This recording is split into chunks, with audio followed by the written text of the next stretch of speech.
Good afternoon.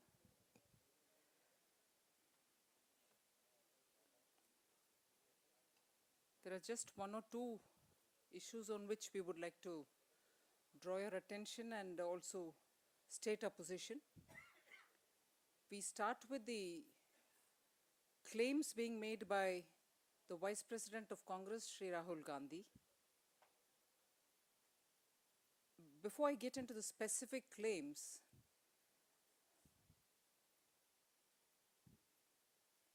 I would like to raise the issue of Sardar Patel suddenly drawing a lot of attention from the Congress's first family, from the Congress party, who for the best part of our first 50, 60 years of free India has been completely forgotten by the Congress party. And of course, Sardar Patel and his stature being what it is, he's not just a leader of the Congress party, he's a national leader. All of us have a proud, inspirational, leader in him. And when BJP and particularly Sri Narendra Modi decides to dedicate a monument of international standard in the name of Sardar Patel, there is a lot of what I may call unease in the minds of particularly the first family, an unease which very clearly exposes the fact that they had not done a thing for celebrating the memory, celebrating the leader that Sardar Patel was. And the unease comes out of the fact that as opposed to Sardar Patel and as opposed to many other leaders, the way in which the Congress party's establishment, which is now and probably in the last 50 years been solely in the hands of the family, the first family, the Nehru-Indira Gandhi family, and therefore we talk about the family and the dynasty and so on, has very clearly and actively promoted just one family which was associated with the Indian National Congress, which was a movement before independence. And therefore, when the BJP, when Sri Narendra Modi, when in Gujarat, a memorial is being built, suddenly the Congress party feels and the Vice President feels, oh my God, what is going on? How can we allow this? After all, I'm not going to be saying something which is calculated by the BJP. There are enough number of websites which will tell us that in India, institutions of repute, airports, central state schemes, and many other small and big memorials put together, a senior journalist from your fraternity has brought the total calculation to around 460. Such naming in the name of Jawaharlal Nehru, Indira Gandhi, and Rajiv Gandhi. Airports, central schemes, universities, institutions, monuments, all put together. I'm sure you will know that if you go into the website, the details are all listed there, and which I'm sure this senior journalist is likely to publish as a book. Only the first family of the Congress and their names are taken up. And so when the BJP comes up with this to build a memorial, who stands exposed and therefore who's worried? It is the Congress party under the current dispensation. So instead of feeling that the time has come to question BJP, I would like to ask the Vice President to tell us, draw out a lot of pages from the history and tell us, have you done anything except for that one police academy in Hyderabad, which is Sardar Patel National Police Academy? Has the Congress party, in the best of 50 years that they've ruled, done anything for Sardar Patel? And now you come to, drawing so many pages from the history to say, oh, Sardar Patel didn't like RSS, Sardar Patel didn't like anybody from Jan Sangh. That's not required, sir. If only you would tell us, since you feel so, involved about the Sardar Patel, and that legacy belongs to only you and not the nation or anybody else in the nation, why doesn't the Vice President of the Congress Party tell us why 450 or over 450 institutions in the name of your grandmother, your great-grandfather, your father, but not Sardar Patel or not anybody else? I think it's a time for the Congress party to come out clean on how they have honored or celebrated Sardar Patel, rather than constantly say, oh, how could you, coming from a certain ideology, do anything at all for Sardar Patel? It's just a negative and completely a cynical approach to politics, where you're not explaining as to why you wouldn't celebrate. And I would therefore ask Sri Rahul Gandhi to please go back into the pages of history and tell us, if any, which are not visible for our eyes, in terms of that one police academy which you repeatedly, Congress spokespersons, keep talking to us. Pull out some more to tell us if you've done anything at all for Sardar Patel. And therefore, instead of decrying attempts to honor a national leader, they should introspect. There is one more reason why the Congress should introspect today. Actually, there is a challenge to the Sonia Gandhi, Rahul Gandhi ji leadership. If you look at in the last few days, the number of people who are running away from the Congress, those remaining, the number of people who are running away from contest, and those remaining, the number of people who do not want the tickets because A, B, C reasons. This is a very clear challenge on the Congress party's leadership, lack of faith in the Congress party's leadership, because if you've been in power for last 10 years, and as you claim that you've done a brilliant work, I do not know, I will certainly question on very many things. Joblessness, growth coming down to less than 4%, current and revenue deficits, investors running away from India, farmers' suicide, even basic things like LPG not being available as much as people want it, prices of LPG and many other things hitting the roof. If this is the way economy has been managed in the last 10 years, people who should actually be answering for it are not available for answering. Prime Minister has kept quiet for best part of his 10 years tenure. The dream team of economists don't speak, and one has chosen to stay away from contest. If this is the way your 10 years performance is reflected by your own leaders, and Congress party's leaders are coming out of the party and now ready to join the BJP, you see every day something or the other happening in the BJP's office, where lots of Congress's leaders themselves are coming out saying we don't anymore believe in it. And today's Sri Satpal Ji Maharaj coming from Uttarakhand, where after that massive disaster of the cloudburst, Congress party's government there's totally failed in doing any kind of meaningful rehabilitation, and Uttarakhand is just not about Uttarakhand people. Uttarakhand is the Devbhumi to which all of us from different parts of the country go on Char Dham Yatra. And if the local people in the villages have not been rehabilitated, then to think of the tourists, their livelihood depends on the tourism, pilgrim tourism. And if today a senior leader from Uttarakhand Congress party, who was Union Cabinet Minister too, has come out to say, sorry, it's a total failure there, I'm getting out. Doesn't this reflect on the fact that both at the national level and the state level, Congress is utter failure? I come from Andhra Pradesh, we've spoken about it several times. Maharashtra farmers' suicide, you have only their minister and alliance partners talking about vulgar description about, dams not being without water. I won't even recall his words.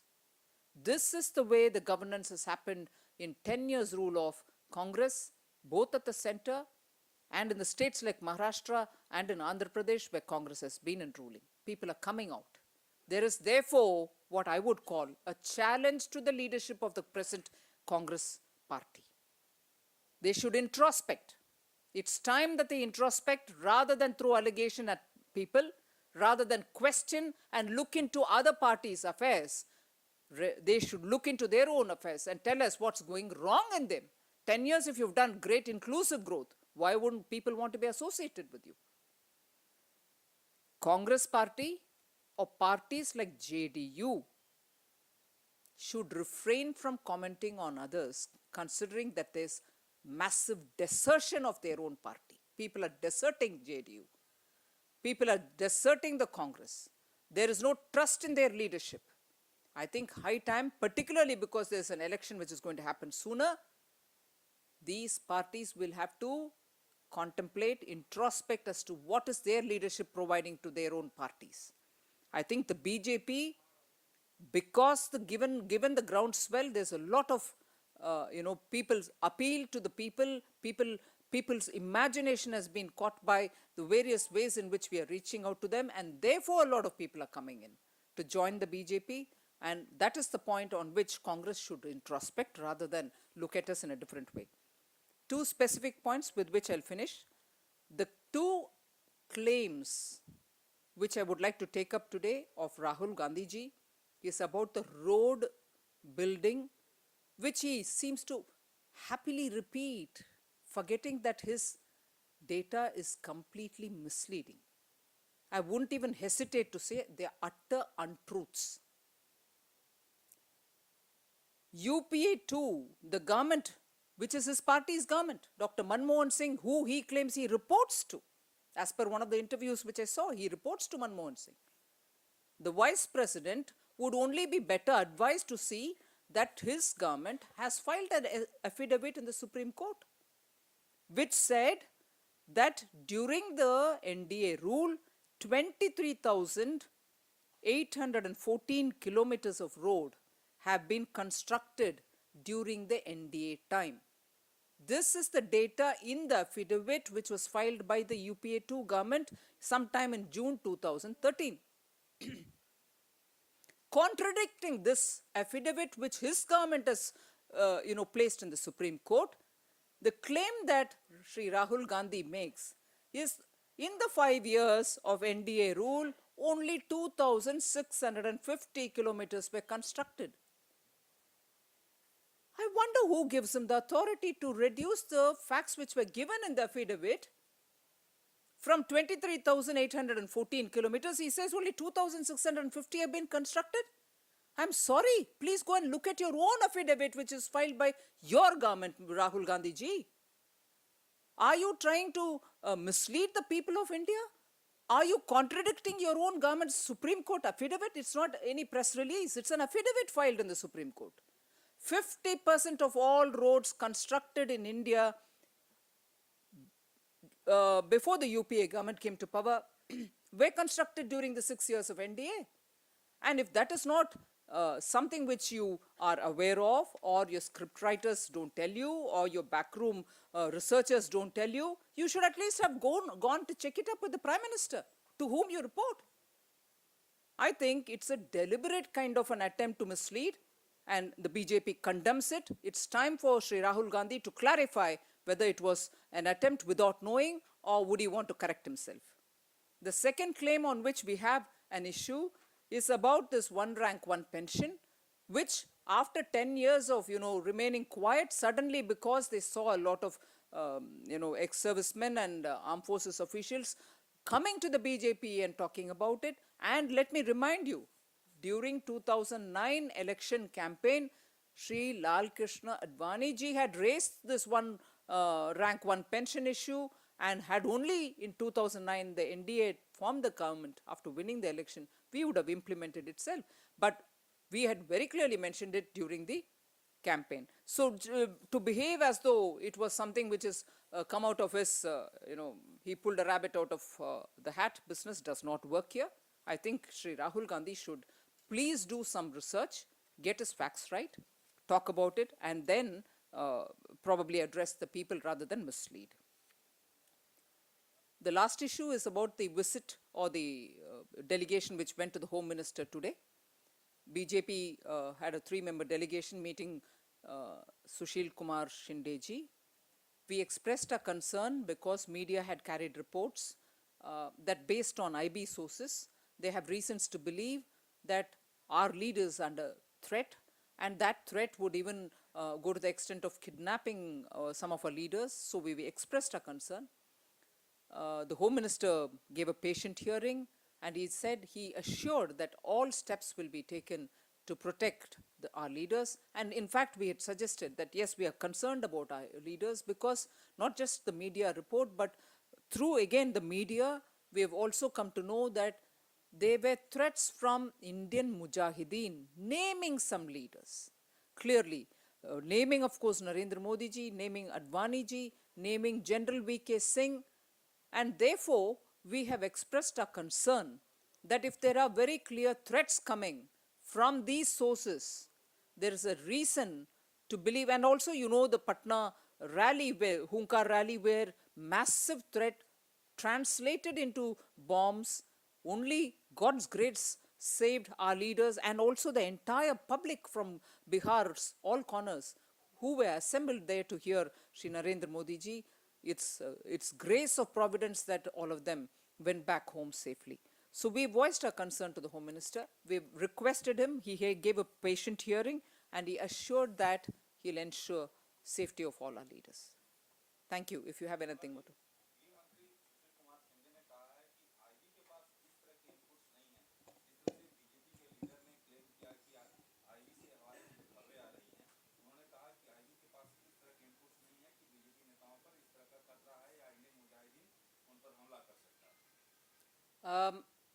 मैं definitely इतना तक भी बोल सकती हूँ कि जब हमने उनके सामने हमारे पक्ष रखे, जो मैंने अभी एक्सप्लेन किया है कि मीडिया की रिपोर्ट आईबी सोर्सेस के बेसिस रखते हुए जो विषय है, उन्होंने तो नकारा नहीं है हमारे बात को. उन्होंने कहा कि हमने सुना उनकी बातों को, लेकिन आईबी के पास कोई इस तरह की रिपोर्ट नहीं है कि बीजेपी के टॉप लीडर आतंकियों के निशाने पर. मैं आपकी बात सुन ली, और I'm telling you what we heard in the presence of Shri Sushil Kumar Shinde, that he has not refuted us, but he on the contrary assured us that he will take care and ensure that safety is provided. Yeah, Mr. Rajiv.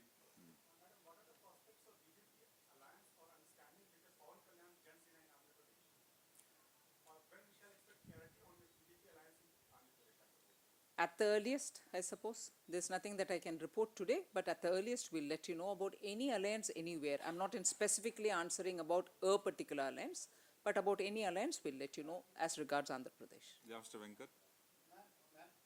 In the past 47 years in Tamil Nadu, we have seen the elections fought by the two Dravidian parties. This is the first time in Tamil Nadu, the Dravidian party is going to fight against the national party headed by BJP alliance in Tamil Nadu. How do you see the formation of the five political parties come together, in spite of the fact they have their own differences? And how do you see your prospects? When alliances are made, every party's opinion remains intact, and it's not as if when the alliances their own ideological or any other basis. So alliances are possible with different groups when you're in an election context. That's what has happened in Tamil Nadu. The alliance which has been formed in Tamil Nadu is a very positive alliance, an alliance which brings together all those parties which have been very keenly looking forward to getting together against the Congress party and the corruption that prevails. And of course, issues related to Tamil Nadu fishermen, Tamil Nadu citizens or Tamils in Sri Lanka, all those are issues of concern for all of them equally in different phraseology. But there is definitely a common cause that we want to rid India of the corrupt rule of the Congress-led UPA. And that's the alliance which has come together, and it is an alliance which made many Congress leaders to get scared of it, and they have even run away from the contest. And I would think Sri P. Chidambaram probably had a hunch of this alliance coming through that he's decided not to contest. Yeah, Radhika ji.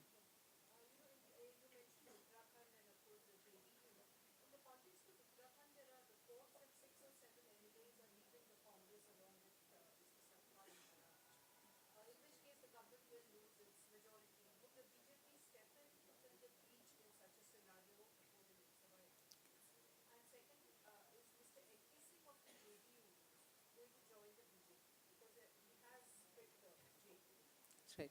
See, as regards Uttarakhand and the developments in Uttarakhand, certainly Satpalji Maharaj has a great following, and maybe many of the MLAs there would want to follow him. But at the moment, I have no additional information on it, and I'll certainly not engage in a speculation. What if there is a threat to the government there, and what if after that will the BJP step in? Maybe I won't engage on a speculation. And the second question about JDU and related to Sri N.K. Singh, we've heard through the media that he's resigned from the JDU today, and he's also come out with probably a few words in terms of explaining as to what has been the reason behind it. But whether he's joining the BJP or not is something which I cannot speak about now.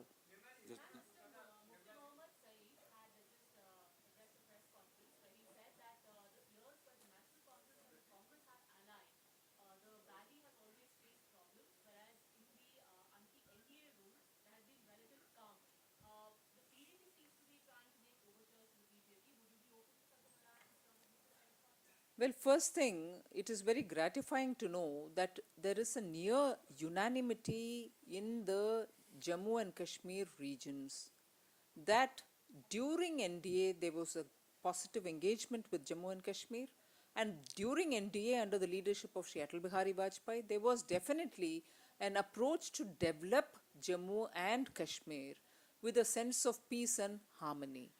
And therefore, if that recognition or that kind of a sense of appreciation or observation comes from every section or any section, we'll certainly feel that that is the kind of agenda with which we want to engage with Jammu and Kashmir even from June 2014 once, if the people of India vote us, and we are confident they will vote us, we would want to attend to the issues related to Jammu and Kashmir.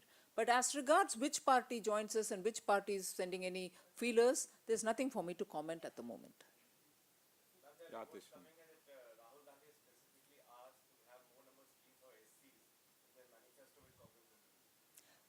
See, the larger picture is, first thing, they don't have the will to fight. They didn't have a will to govern, leading the country into such a paralytic mode.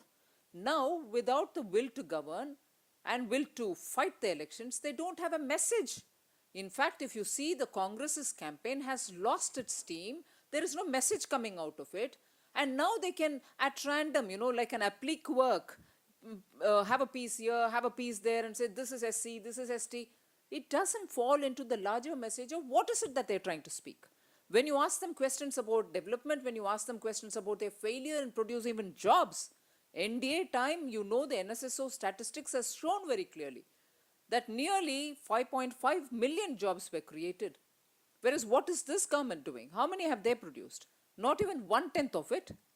And therefore, if Rahul Gandhi ji today tells us suddenly about SC, suddenly about, don't we remember his visit to the house of Kalavati ji? Don't we remember his going and having dinner in a Dalit's house?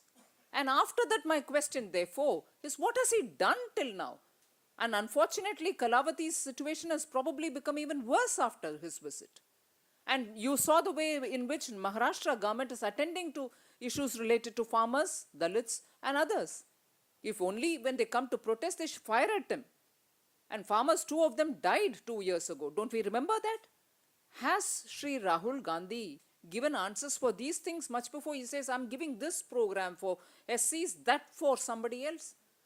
It is a directionless campaign, a campaign without will to fight, and therefore they may throw every issue at us every now and then, but 10 years of total failure.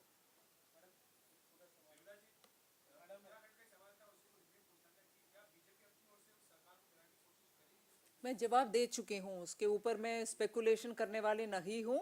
आज सतपाल जी महाराज join किए हैं BJP में, और उनके पीछे अगर उनके साथ बहुत सारे लोग भी आए हैं और लोग आ रहे हैं, मुझे जानकारी आज का नहीं है, और मैं स्पेकुलेशन उस सरकार को क्या होगी इसमें एंगेज करने को तैयार नहीं हूँ. रविंदर जी.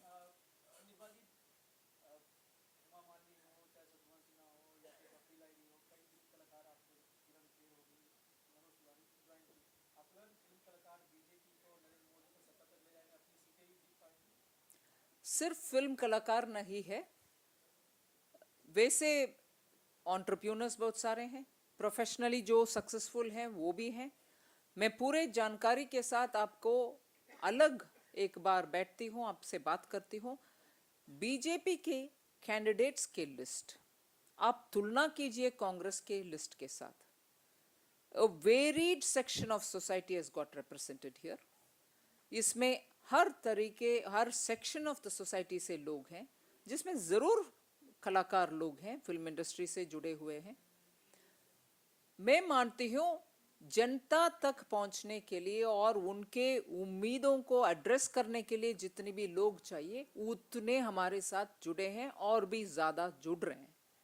इसीलिए हमारी लिस्ट ऑफ कैंडिडेट्स एकदम भारतीय सोसाइटी का रिप्रेजेंटेटिव के नाते अच्छा लिस्ट है, सक्षम लिस्ट है। मैं मानती हूँ जीत अच्छा होने के लिए ये पहला संकेत है। सुजीत ठाकुर, एक मिनट।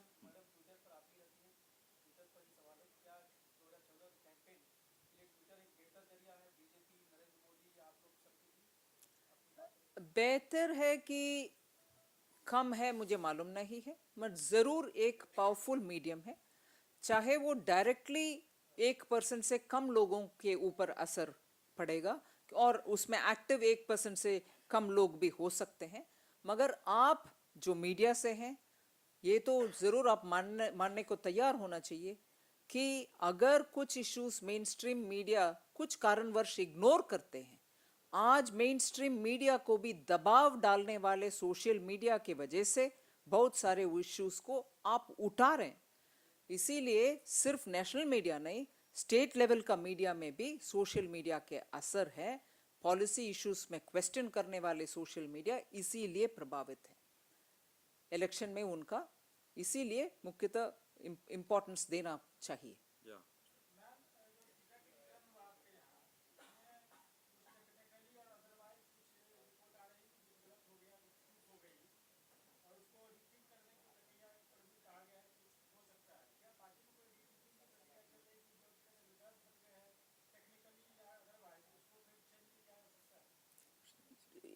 टेक्निकली और अदरवाइज के ऊपर, टेक्निकली अगर प्रॉब्लम है तो वो अलग चीज है, अदरवाइज के ऊपर अगर आप ज्यादा ध्यान दे रहे तो मेरे पास अभी जवाब नहीं है।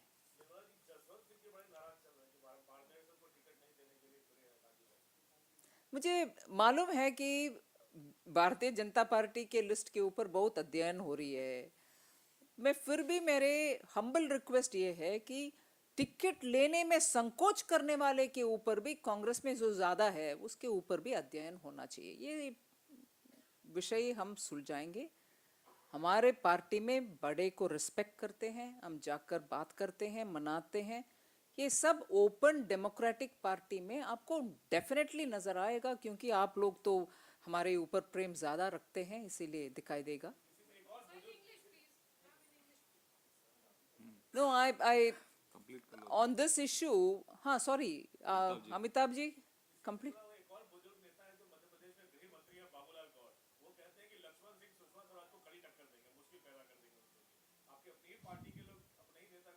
नहीं, आप, मैं बोल रही हूँ ना, ज्यादा प्रेम है हमारे ऊपर, हर एक लाइन को ढूंढ ढूंढ कर आप पढ़ते हैं, लिखते हैं वगैरह। उसी मध्य प्रदेश से बींड में टिकट बंटवारे होने के बाद फॉर्मर कैबिनेट मिनिस्टर कांग्रेस के वो टिकट वापस लेकर कांग्रेस पार्टी के पास देने के बाद बीजेपी में भी आए हैं ना, उनके बारे में भी एक बार चर्चा करें। बिबाजी, Maria, your sorry, the answer to what you were asking. Jaswant Singh has expressed his desire to contest for Bharatiya. You are saying that the party respects elders. So is the party considering him to give that?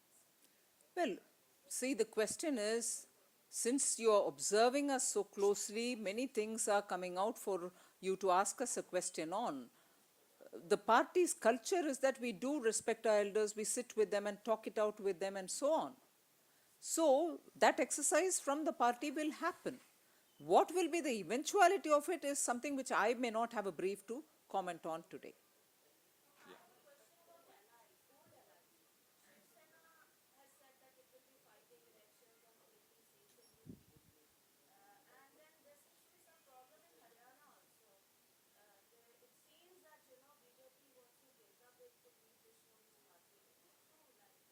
First thing on Shiv Sena, as much as I have heard before coming to the press conferences, they've already sort of denied the statement which had come in the morning.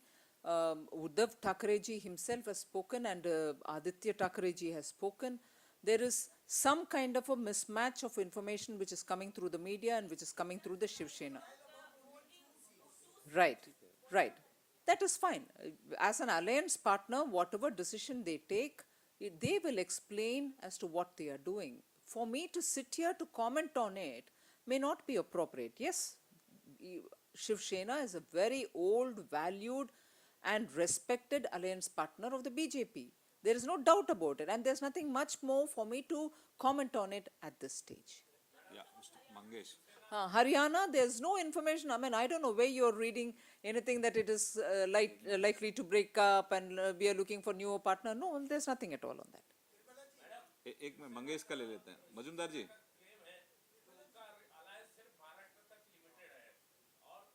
ठीक है. It's okay.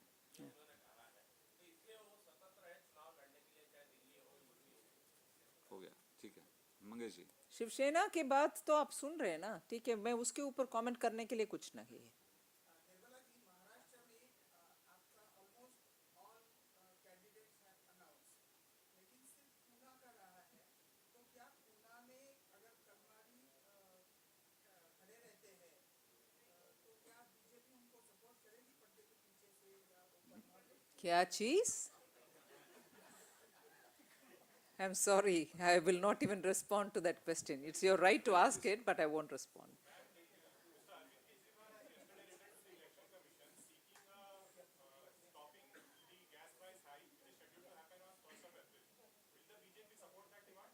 See, first of all, on issues related to Arvind Kejriwal, with due respects to the concerns that he expresses, I would like to only say there are a lot of questions on which he has not answered.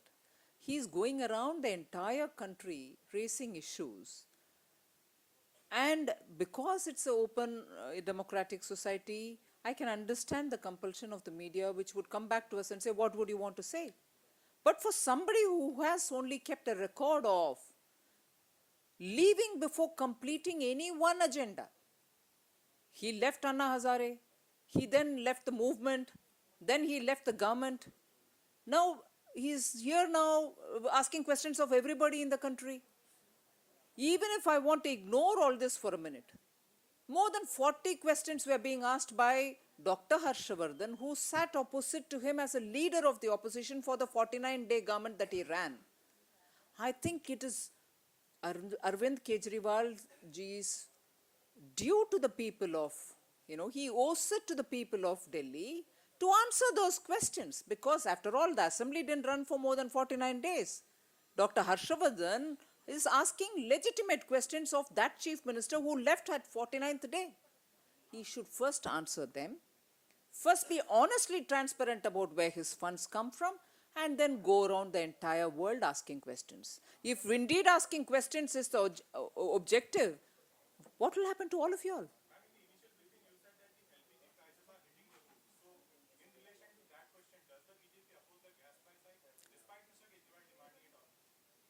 I will not even get into this charcha in the context of Kejriwal ji asking it.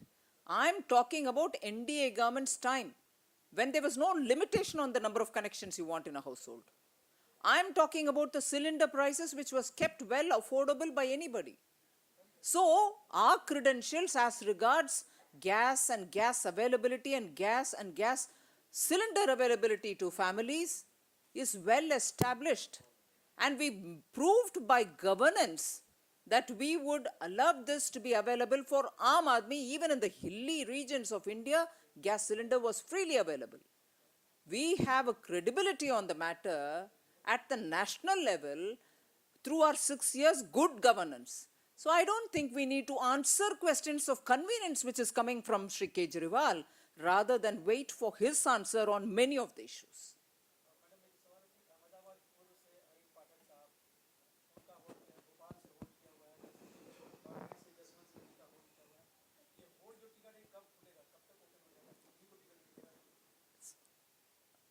चुनाव से पहले तो होना ही है, nomination के पहले तो होना ही है. आपको इतना जल्दबाजी क्यों है? कल ही निकलना था, आज सुबह क्यों नहीं निकला? हाँ? आएगा। सबको टाइम पर नॉमिनेशन फाइल करने के लिए कन्वीनियंटली डेफिनेटली सबका नाम आएगा। Thank you. Thank you. नहीं, जिनका सीईसी फाइनलाइज करेगा उनका नाम आएगा। बहुत धन्यवाद।